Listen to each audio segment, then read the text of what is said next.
Welcome everybody to the pedometer challenge. I am Javen. I am your instructor for today. So what we're going to focus on in this video is really focusing on different muscles that you're going to be using throughout the pedometer challenge. So a lot of times we'll find that maybe our calves, our hips, or hamstrings, and maybe a little bit of our quads get a little bit more tight or a little bit more sore throughout doing a little more physical activity. Maybe if you haven't been doing a lot of physical activity, it might start to kind of pile up on you. You might start to feel a little bit tightnesses in areas that you normally don't, or they just progress a little bit more. So that's what we're going to focus on today, is giving you the tools to apply to those muscles whenever they start to get a little bit tighter. You can either do these every day, or if you feel a little stiffness in one muscle a little bit more, you can pick which one that you want to do that day. So it's completely up to you, but the more you do this, the more benefits you're going to get from it, and the less pain or just tightness you're going to feel from this whole month of challenge, okay? So the first one we're going to focus on is really stretching out our hamstrings, okay? So how it's going to work is you're going to grab a long resistance band if you can. If not, just a straight yoga band kind of works. A mobility band works. And the thicker the band is for ones like this, the more resistance you're going to get, okay? Another thing to keep in mind is that this isn't a band, elastic band, so it does have a little bit of give. So be mindful when you're going into any movements with the band to slow into it, and you can get deeper into that stretch as needed, okay?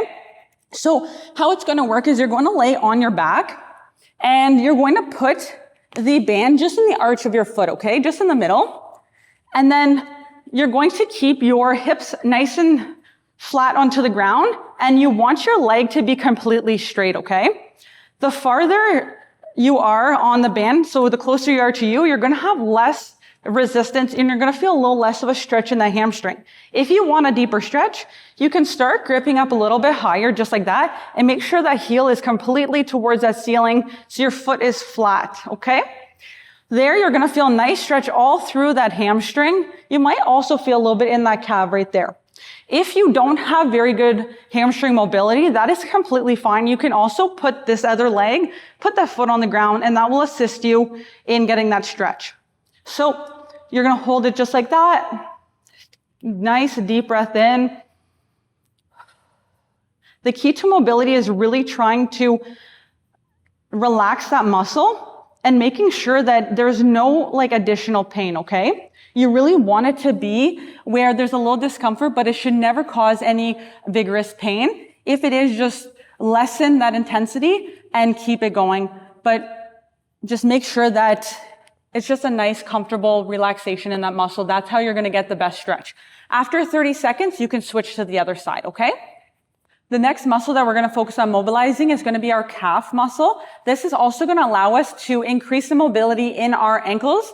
So what you're going to do is you're going to just put your weight a little bit into a wall, and then you're going to put your toe just on the wall. The closer, so the more gap between your foot and the wall, it's going to be less intense. So if you want a deeper stretch, you can bring that heel a little bit closer to that wall, and then you can also kind of bring your weight into that wall as well. So you get closer to that wall, and then keep that leg straight.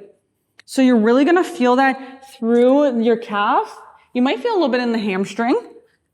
And then you're just going to hold that for 30 seconds on one side, and then you're going to switch to the other side.